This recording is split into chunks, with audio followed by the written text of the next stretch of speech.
Sir, OBC की बात जनगणना की बात बहुत की जाती है। माननीय सभापति जी, जिसकी जात का पता नहीं वो गणना की बात करता है। आपको जितनी गाली देनी है आप दीजिए, हम खुशी से लेंगे। सर, उधार की बुद्धि से राजनीति नहीं चलती है। मगर मैं अनुराग ठाकुर जी से कोई माफी नहीं चाहता हूं, मुझे कोई माफी की जरूरत नहीं है। मैं लड़ाई लड़ रहा हूं, जितनी आपको गाली देनी है मैं आपसे कभी माफी नहीं मांगूंगा, मुझे आपकी माफी नहीं चाहिए। सभापति महोदय, इनसे ये पूछना चाहता हूं, आपने जाति कैसे पूछ ली है बताइए बस। आप जाति कैसे पूछ सकते हैं? आप बताएं, जाति कैसे पूछ सकते हैं? आप पूछ के दिखाओ जाति तुम। आप जाति कैसे पूछोगे तुम? कैसे पूछोगे जाति? नहीं, जाति नहीं पूछ सकते आपने कह दिया ना। नमस्कार, मैं रवीश कुमार। जिसकी जात का पता नहीं वो गणना की बात करता है। अनुराग ठाकुर ने आखिर जाति को लेकर इस तरह का बयान क्यों दिया कि राहुल गांधी आक्रामक हो गए और उनके साथ साथ अखिलेश यादव भी। यही नहीं, अग्निवीर को लेकर अनुराग ठाकुर और अखिलेश यादव के बीच अलग से बहस हो गई। हुआ यह कि अनुराग ठाकुर ने कह दिया कि जिसकी जात का पता नहीं वह गणना की बात करता है। उन्होंने किसी का नाम नहीं लिया और जब हंगामा हुआ तब भी दोबारा कहा कि उन्होंने किसी का नाम नहीं लिया। राहुल गांधी ने कहा कि उन्हें गाली दी गई है, लेकिन वे अनुराग ठाकुर से माफी नहीं चाहते हैं। अखिलेश यादव ने भी कहा कि किसी की जाति नहीं पूछी जा सकती। लेकिन प्रधानमंत्री नरेंद्र मोदी ने अनुराग ठाकुर के भाषण का पूरा हिस्सा ही ट्वीट कर दिया और लिखा कि यह भाषण मेरे युवा और ऊर्जावान सहयोगी अनुराग ठाकुर का है, जिसे सुना ही जाना चाहिए। इसमें उन्होंने तथ्यों का इस्तेमाल किया है, व्यंग्य का इस्तेमाल किया है और गंदी राजनीति को एक्सपोज कर दिया है, इंडी अलायंस की गंदी राजनीति को। प्रियंका गांधी वाड्रा ने ट्वीट कर पूछा था कि अनुराग ठाकुर के इस बयान के पीछे क्या प्रधानमंत्री मोदी की सहमति है। उन्होंने इस तरह का बयान देकर 80% आबादी का मजाक उड़ाया है। लेकिन प्रधानमंत्री मोदी के इस ट्वीट से साफ हो गया कि अनुराग ठाकुर का यह बयान हवा में नहीं था। राहुल गांधी की तरफ जो इशारा किया गया था वो हवा में नहीं था। भले ही अनुराग ठाकुर ने नाम नहीं लिया, मगर जात की बात कर एक बहुत बड़ी गलती की। मगर प्रधानमंत्री ने सपोर्ट कर यह बता दिया कि यह सब उनकी आक्रामक राजनीति का हिस्सा होने वाला है। राष्ट्रीय जनता दल ने उनके बयान को, उनके वीडियो को ट्वीट करते हुए कहा है कि ओबीसी समाज का अपमान और जातिगत जनगणना का मजाक उड़ाने वाले अहंकारी भाजपाई सांसद और पिछड़ा विरोधी बीजेपी को बहुजन समाज कड़ा सबक सिखाएगा। प्रियंका गांधी वाड्रा ने अनुराग ठाकुर के बयान के हिस्से का वीडियो ट्वीट किया है और लिखा है कि क्या अनुराग ठाकुर का यह बयान प्रधानमंत्री के कहने पर आया है। सर, ओबीसी की बात जनगणना की बात बहुत की जाती है। माननीय सभापति जी, जिसकी जात का पता नहीं वो गणना की बात करता है। यहां से नहीं जाती सर, मैं नाम जो ले भी तो माइक आ जाएगा। स्पीकर सर, जो भी इस देश में दलितों की, आदिवासियों की, पिछड़ों की बात उठाता है, जो भी उनके लिए लड़ता है, उसको गाली खाना ही पड़ता है। और मैं ये सब गालियां खुशी से खाऊंगा, क्योंकि महाभारत की बात हुई तो महाभारत में अर्जुन को सिर्फ मच्छी की आंख दिख रही थी, उसी प्रकार मुझे सिर्फ मच्छी की आंख दिख रही है। जाति जनगणना हम करा के दिखाएंगे, खत्म। आपको जितनी गाली देनी है आप दीजिए, हम खुशी से लेंगे। धन्यवाद। कि इनको भाषण देने से पहले पर्ची आती होगी, हमने आपको लेकिन हर बार इंटरवेंशन के लिए पर्ची आती है अपने बलबूते पर। सर, उधार की बुद्धि से राजनीति नहीं चलती है। यहाँ पर्ची लेने से काम नहीं चलता है। अनुराग ठाकुर जी ने मुझ पर गाली दी है। नहीं, कोई मुझे सब बोलने दीजिए। बोल रहे हैं। हाँ, बोल सर रहे हैं, जाति सर कैसे पूछ सकते हैं? अनुराग ठाकुर जी ने मुझे इंसल्ट किया है, मगर मैं अनुराग ठाकुर जी से कोई माफी नहीं चाहता हूं। मुझे कोई माफी की जरूरत नहीं है। मैं लड़ाई लड़ रहा हूं। जितनी आपको गाली देनी है मैं आपसे कभी माफी नहीं मांगूंगा। मुझे आपकी माफी नहीं चाहिए। राहुल गांधी जी, मैं चेयर पे हूँ और चेयर का काम है कि अगर कहीं भी कोई असंसदीय या किसी को गाली दी गई तो मैं उसको देखूंगा, मैं उसको कार्रवाई निकालूंगा, मिस्टर के उसको निकलवाऊंगा। ठीक है, आप नहीं कर रहे हैं, लेकिन अगर दी है तो मैं उसको कार्रवाई का हिस्सा दिखवा के उसको स्पंज करूंगा। आप अखिलेश यादव, श्री अखिलेश यादव जी बैठे। श्री अखिलेश महोदय, सभापति महोदय, मैं केवल इतना, सभापति महोदय, स्वागत दादा, अभी क्या तरीका? सभापति महोदय, मेरा आपसे केवल इतना निवेदन है। माननीय मंत्री रहे हैं, बड़े दल के नेता हैं, मंत्री रहे हैं, बड़ी बात कर रहे थे। मैं महाभारत, शकुनी, ये सब बातें कह रहे थे, दुर्योधन तक यहाँ ले आई है। मैं केवल सभापति महोदय इनसे ये पूछना चाहता हूँ, आपने जाति कैसे पूछ ली है बताइए बस। आप जाति कैसे पूछ सकते हैं? आप बताएं, जाति कैसे पूछ सकते हैं? आप पूछ के दिखाओ जाति। तुम आप जाति कैसे पूछोगे? तुम कैसे पूछोगे जाति? आप बैठ नहीं, जाति नहीं पूछ सकते आप। आपने कह दिया ना, अब आप हमारी जाति नहीं पूछ सकते। आप हमारी व्यवस्था सुन लें, आप मेरी व्यवस्था सुन लें। कोई सदन में किसी की जाति नहीं पूछेगा। अनुराग ठाकुर मोदी सरकार की तरफ से आक्रामकता के नए चेहरे लगते हैं। पहले भी आक्रामक रहे हैं। जब दिल्ली में नागरिकता कानून के विरोध में आंदोलन चल रहा था, तब उनके एक बयान ने सारी सीमाएं पार कर दी। उसका उन्हें इनाम भी मिला। राज्य मंत्री से केंद्रीय मंत्री बना दिए गए। इस बार मंत्री नहीं बनाए गए हैं। उनके मामले में पुलिस ने एफआईआर नहीं की। तब सीपीएम नेता वृंदा करात को कोर्ट जाना पड़ा। दिल्ली हाई कोर्ट ने यह कहते हुए मामला खारिज कर दिया कि अनुराग ठाकुर ने हंसते हुए कहा था, इसमें कोई आपराधिक मंशा नहीं है। तब अदालत के इस फैसले की काफी कड़ी आलोचना हुई। यह मामला सुप्रीम कोर्ट भी गया, जहां कोर्ट ने दिल्ली पुलिस से जवाब भी मांगा। कोर्ट ने तब कहा था कि उनका बोला हुआ गोली मारो दवाई के बारे में तो कहीं से नहीं लगता। अप्रैल 2023 की खबरें इंटरनेट में मिलती हैं। उसके आगे क्या हुआ पता नहीं चल पाया। कभी भी आप किसी से गोली मारने की बात मत कीजिएगा। आप अनुराग ठाकुर नहीं हैं, जेल चले जाएंगे। जब आप तर्क से बहस नहीं कर पाते हैं, लड़खड़ाने लग जाते हैं, तब आप सामने वाले को गोली मारने की बात करते हैं और जाति, धर्म, खानदान पर उतर आते हैं। यह आपकी हताशा है। इससे पता चलता है कि आप बेहद गुस्से में हैं और होश खो बैठे हैं। निजी बातचीत हो या सामाजिक, कभी भी किसी से मत कहिएगा उसकी जात का या तुम्हारी जात का पता नहीं। यह हर तरह से गलत है, आपराधिक है, जातिवादी सोच है। आज सदन में वही सब कहा गया जो आईटी सेल के मीम में राहुल को लेकर चलाया जाता था।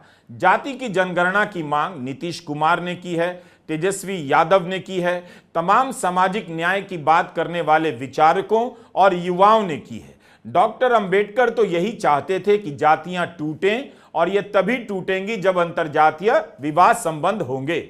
अगर आप ऐसे माता पिता हैं जिन्होंने अंतरजातीय विवाह किया है, या ऐसी संतान हैं जिनके माता पिता ने अंतरजातीय विवाह किया है, तो अनुराग ठाकुर के चक्कर में मत पड़िए। आप हमेशा गर्व किया कीजिए। डॉक्टर अंबेडकर ने एनिहिलेशन ऑफ कास्ट में इस बारे में लिखा है कि जातिवाद का किला कैसे टूटे, और बताया है कि मेरे विचार से इसका अचूक इलाज अंतरजातीय विवाह है। जब तक रक्त संबंध नहीं होगा, लोगों में आत्मीयता उत्पन्न नहीं होगी, और जब तक आत्मीयता अर्थात परिजन होने का भाव नहीं उत्पन्न होता, तब तक जातियों द्वारा उत्पन्न अलगाव का भाव समाप्त नहीं होगा।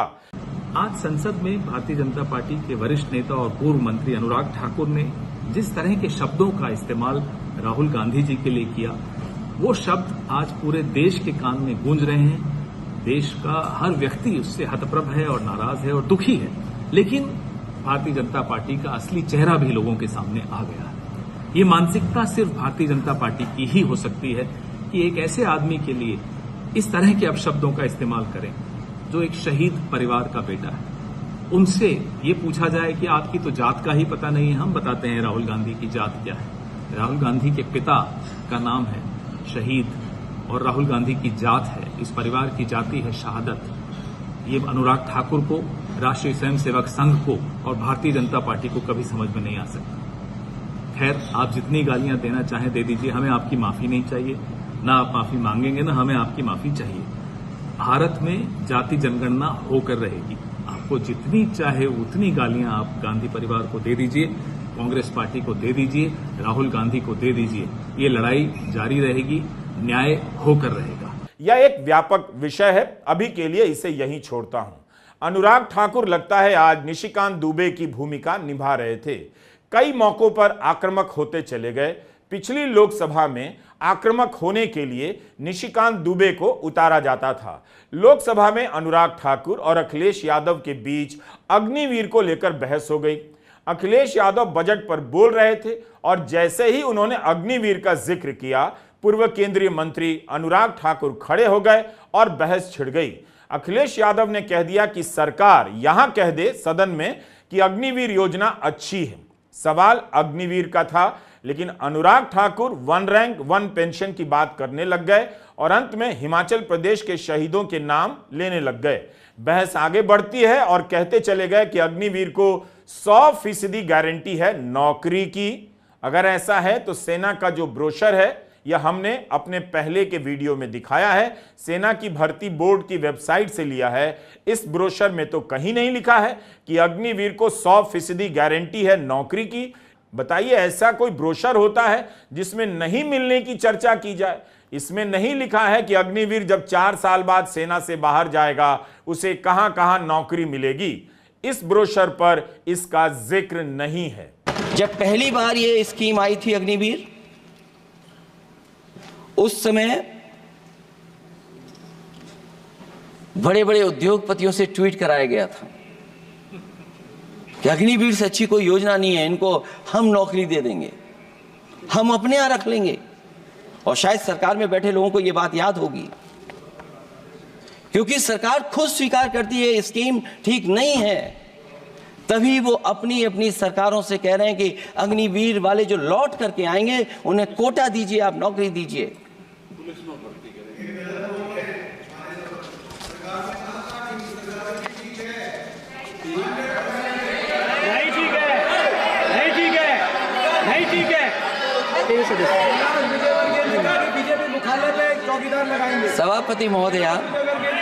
सभापति महोदय, मैं बैठ जाता हूं, आप खड़े होकर के कह दीजिए अग्निवीर व्यवस्था अच्छी है। मैं इस सभा में खड़े होकर कहता हूं, उस राज्य से तो हिमाचल प्रदेश से जिसने पहला परमवीर चक्र विजेता मेजर सोमनाथ शर्मा दिए, कारगिल के युद्ध में सबसे ज्यादा शहीद होने वाले हिमाचल प्रदेश के वीर नौजवान थे। 4 परमवीर चक्र विजेता हुए, उसमें से 2 कैप्टन विक्रम बत्रा और सूबेदार संजय कुमार हिमाचल प्रदेश से हुए। और मैं कहता हूं, जी हां, जो लंबे समय से मांग थी वन रैंक वन पेंशन की, किसी सरकार ने पूरी नहीं की, वो नरेंद्र मोदी जी की सरकार ने यहां पर पूरी की है। और मैं एक बात और कहता हूं, अखिलेश यादव जी सुन ले, अग्निवीर में 100% एम्प्लॉयमेंट की गारंटी है और रहेगी। माननीय सदा साहब अपनी बात। सभापति महोदय, जो मैंने बहुत छोटा सवाल पूछा था, मैं दूसरी बात कहता हूं। अगर ये जो बात आप कह रहे हो, तो आपको जरूरत क्यों पड़ रही कि आपको उत्तर प्रदेश में और प्रदेशों में कोटा देना पड़ रहा है 10%? सभापति महोदय, सभापति महोदय, सभापति महोदय, बैठी सभापति महोदय, जहां तक परमवीर, रुक जाइए।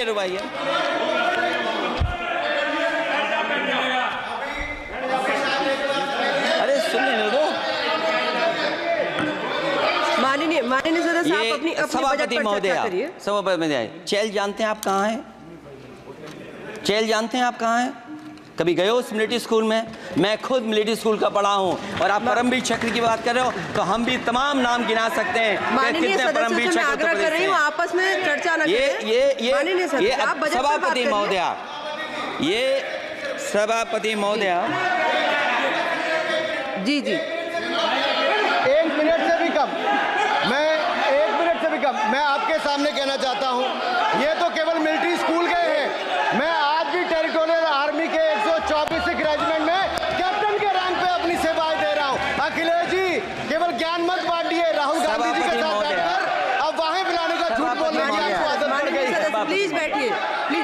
माननीय सदस्य से मैं आग्रह कर रही सभापति हूँ आप महोदय, अपनी बजट पर चर्चा मैंने करें। सभापति और भी महोदय, आपका समय भी सभापति पूरा हो गया है। मैं प्लीज कंप्लीट करिए। सभापति महोदय, मैं इसलिए नहीं कह रहा, मैं क्या बात कहना चाहता हूँ, शायद मंत्री जी नहीं रहे इसलिए तकलीफ परेशानी ज्यादा है। और आप अरे हमारा दर्द नहीं समझोगे, हम आपका दर्द चेहरे से पढ़ते हैं। अच्छा दर्द मैं बताता हूँ, दर्द मैं बताता हूँ। माननीय सदस्यों से मैं आग्रह कर रही हूँ सभापति महोदय, दर्द मैं बताता हूँ, दर्द मैं बताता हूँ। बजट पर चर्चा करिए माननीय सदस्य, प्लीज बजट पर चर्चा सभापति करिए। जी दर्द मैं बताता हूँ, देखिए दर्द बात पहुंचेगी कि नहीं पहुंचेगी। सभापति महोदय, उत्तर प्रदेश से जब से हारे हैं तब से कोई नमस्कार नहीं कर रहा है, तकलीफ वो है आपको। कंप्लीट करिए। वो वीडियो हमने देखा है कि कोई किसी को नमस्कार नहीं कर रहा है, कोई किसी को देख नहीं रहा है। चलिए धन्यवाद माननीय। और जो अपने आप को बहुत ताकतवर कहते थे, बहुत ताकतवर कहते थे आप अपने आप को, जिसने हराया उसको नहीं ये हटा पा रहे हैं। अब बात समझ में नहीं आई ना। रक्षा मंत्री राजनाथ सिंह ने लोकसभा में कहा है कि अगर स्पीकर समय देंगे तो वे अग्निवीर पर अपनी बात रखना चाहेंगे। जब ऐसा मौका आएगा तब सरकार को बताने का मौका मिलेगा कि अग्निवीर योजना में कहां लिखा है कि 100% नौकरी की गारंटी है। राज्यों की पुलिस सेवा में आरक्षण का ऐलान किया जा रहा है, लेकिन क्या यह बताया गया कि पुलिस सेवा की भर्ती परीक्षा का कैलेंडर कभी पक्का नहीं होता? अगर किसी साल पुलिस भर्ती नहीं निकली तो अग्निवीर उस साल क्या करेंगे? यही नहीं, अग्निवीर अगर सेना से निकलता है जनवरी में और पुलिस भर्ती परीक्षा होती है दिसंबर में या अगले साल, तब तक अग्निवीर क्या करेगा? नौकरी खोजता फिरेगा या तैयारी करेगा? क्या सेवा में रहते हुए चौथे वर्ष से अग्निवीर को छुट्टी दी जाएगी कि वह जगह जगह होने वाली पुलिस भर्तियों में जाकर परीक्षा दे?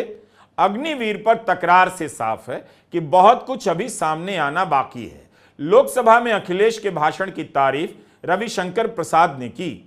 अखिलेश के लिए नहीं, राहुल गांधी को सुनाने के लिए। अपनी विनम्रता जाहिर करते हुए रविशंकर प्रसाद ने कहा, नेता प्रतिपक्ष को भी सिखा दीजिए भाषण कैसे दिया जाता है। तो बीजेपी को अभी भी लगता है कि नेता प्रतिपक्ष को भाषण देने नहीं आता है। अखिलेश जी, कुछ ज्ञान माननीय विपक्ष के नेता को भी दे दीजिए। आपने अच्छा भाषण दिया, उनको भी सिखा दीजिए। अखिलेश यादव के भाषण में यूपी केंद्रीय तत्व था। उत्तर प्रदेश की कई समस्याओं को उन्होंने उठाया और पूछा कि 10 साल में केंद्र से यूपी को नया क्या मिला है, कितने IIM मिले, कितनी IIT मिली है।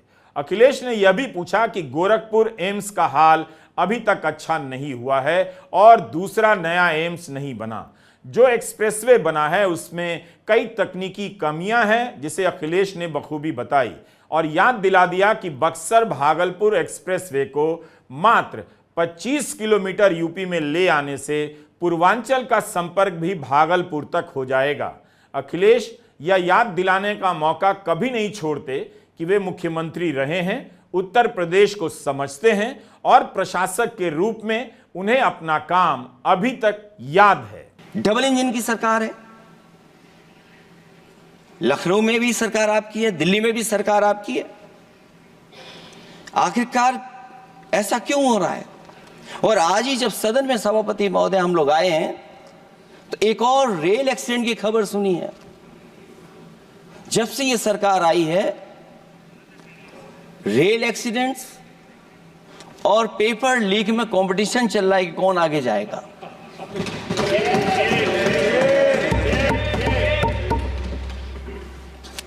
मैं तो अखबारों में पढ़ता था सभापति महोदय कि तोड़ फोड़ करके ही सरकार बनाते हैं।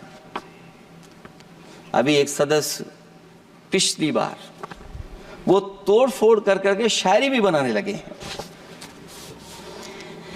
जो प्रोजेक्ट और जिस प्रोजेक्ट के लिए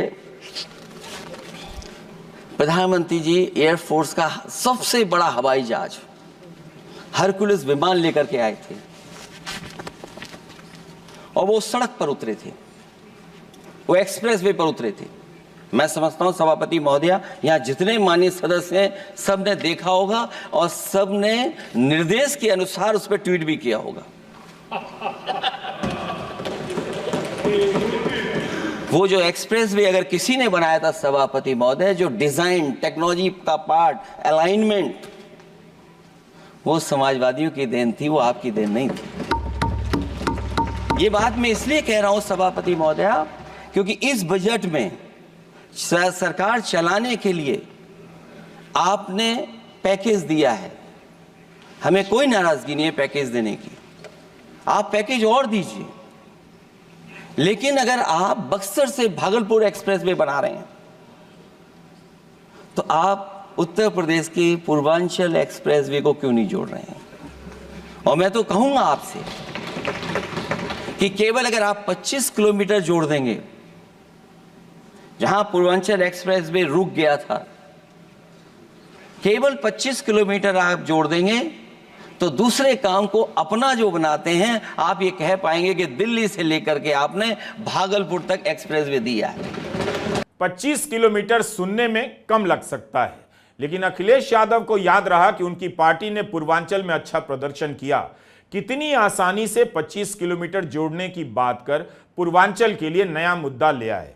उन्होंने यूपी में विदेशी निवेश से लेकर 5 लाख करोड़ के MOU को लेकर भी सवाल उठाया। नई वैरायटी के बीज के ऐलान पर भी सवाल उठा दिया। सरकार ने जलवायु परिवर्तन पर घोषणा की है, ऐसी घोषणाओं पर किसी की नजर नहीं पड़ती। अच्छा है किसी की नजर पड़ गई। और फिर ये इस बजट में कहा जा रहा है कि हम 109 high yielding and climate resilient varieties लाएंगे। तो सभापति महोदय, हम अपने माननीय मंत्री से कहेंगे कि वो ग्लोबल वार्मिंग के लिए जो आप काम पिछले कितने वर्षों से कर रहे हैं, क्या हुआ उस ग्लोबल वार्मिंग का? COP21 में भी आप हुआ है, G20 में भी आपने आश्वासन दिया और कुछ नहीं किया, तो आपको क्या लाना पड़ रहा है? 109 high yielding and climate resilient varieties. आप मुझे बताओ किसान पर कब तक पहुंचाओगे आप, और उसको पहुंचाने के लिए आपके पास क्या इंतजाम है? और फिर दूसरे पैराग्राफ में फिर बदल जाते हैं आप। अभी आप बात कर रहे हैं रेजिलेंट वैरायटीज की, और फिर आप कह रहे हैं कि हम नेचुरल फार्मिंग को बढ़ावा देंगे। सभापति महोदय, इस सरकार बताए कि रेजिलेंट क्रॉप सीड्स कब तक पहुंचा देंगे, उससे लाभ किसानों को कैसे मिलेगा, और फिर नेचुरल फार्मिंग जो अभी भी कर रहा है किसान कई जगह पर, उसके लिए क्या अलग से पैकेज है आपके पास बजट में? आपने तो केवल सभापति महोदय एक चीज सीखी है पार्ले जी बिस्किट से, महंगाई और मुनाफा। इस सरकार ने 10 साल में DAP की बोरी को, खाद की बोरी को छोटा कर दिया। इससे और ज्यादा छोटा मत करना आप। और आपने DAP, जब किसान DAP लेने गया तो सरकार ने कहा कि बिना नैनो यूरिया के आप नहीं मिलेगा आपको। मैं सरकार से जानना चाहता हूं कि नैनो यूरिया से क्या लाभ पहुंचा है किसानों को, ये बताइए। अखिलेश यादव ने सत्ता पक्ष को टोकने और रोकने का कम ही मौका दिया। असल में उनकी बात को सुनने के बाद तुरंत किसी के लिए कुछ भी कहना संभव नहीं था। वे सड़क की ऊंचाई चौड़ाई की बात करते समय सत्ता पक्ष को घेर रहे थे, और सत्ता पक्ष को लगा होगा कि घेरे तो किस बात पर, पहले समझ तो लें कि अखिलेश किन मुद्दों पर उसने घेर रहे हैं। जो इंडियन रोड कांग्रेस कहती है, जो डॉक्यूमेंट कहता है, वो ये कहता है कि मीडियन सड़क का 12 मीटर से लेकर के 14 मीटर होना चाहिए। आप जाकर के देख के आइए, जो पूर्वांचल वाला बना है उसका मीडियन कितना है? क्या भविष्य में आपने चलने वालों की सेफ्टी के साथ खिलवाड़ की है कि नहीं की है? ये आपको विचार करना पड़ेगा। जिस समय लद्दाख और चीन को लेकर के सवाल उठा था सभापति महोदय, उस समय पॉलिटिकल पार्टी से सुझाव मांगे गए थे, और सुझाव ये मांगे गए थे कि आप क्या सुझाव देना चाहते हैं। तो उस समय जो सुझाव समाजवादी पार्टी ने दिया था, वो सुझाव ये था कि लिपू लेक से लेकर के आपके ग्वालियर तक 6 लेन हाईवे बनना चाहिए। कभी जरूरत पड़ने पर सीमाओं पर हमारी फौज का आना जाना जल्दी हो जाए। और मुझे याद है जो अखबारों में मैंने पढ़ा था, सरकार ने उसको स्वीकार कर लिया था कि 6 लेन हाईवे बनेगा वो। लेकिन जब टेंडर की बात आई तो सुनने में आया कि वो 4 लेन बनने जा रहा है। और अभी जब वो काम हो रहा है, जब काम मैंने दोबारा उसको देखा तो पता लगा कि डबल लेन पेव शोल्डर बन रहा है। सोचिए कहां 6 लेन बनाने की बात थी, आप डबल लेन पेव शोल्डर बना रहे हैं। और पता नहीं कौन उस हाईवे को डिजाइन किसने किया है डिजाइन, कि जितने भी कस्बे उसके आसपास पड़ रहे हैं, कस्बे वाले अब नाला कहां से बनाएं, घर ऊंचा करें कि सड़क को तोड़ें। बहुत सारे कस्बों को वो समस्या के संकट में डाल दिया है सरकार ने। इस लोकसभा में एक बदलाव तो है, आक्रामकता के बीच भी सदन चल रहा है और संवाद हो रहा है। मुद्दों की पहचान हो रही है कि विपक्ष किन मुद्दों को सरकार की तरफ रख रहा है। तकरारें हो जाती हैं, लेकिन विपक्ष अपने सवालों को ठोस तरीके से रखने में कामयाब हो रहा है। उम्मीद है सरकार उन सवालों पर भी सीधा सीधा जवाब दिया करेगी। नमस्कार, मैं रवीश कुमार।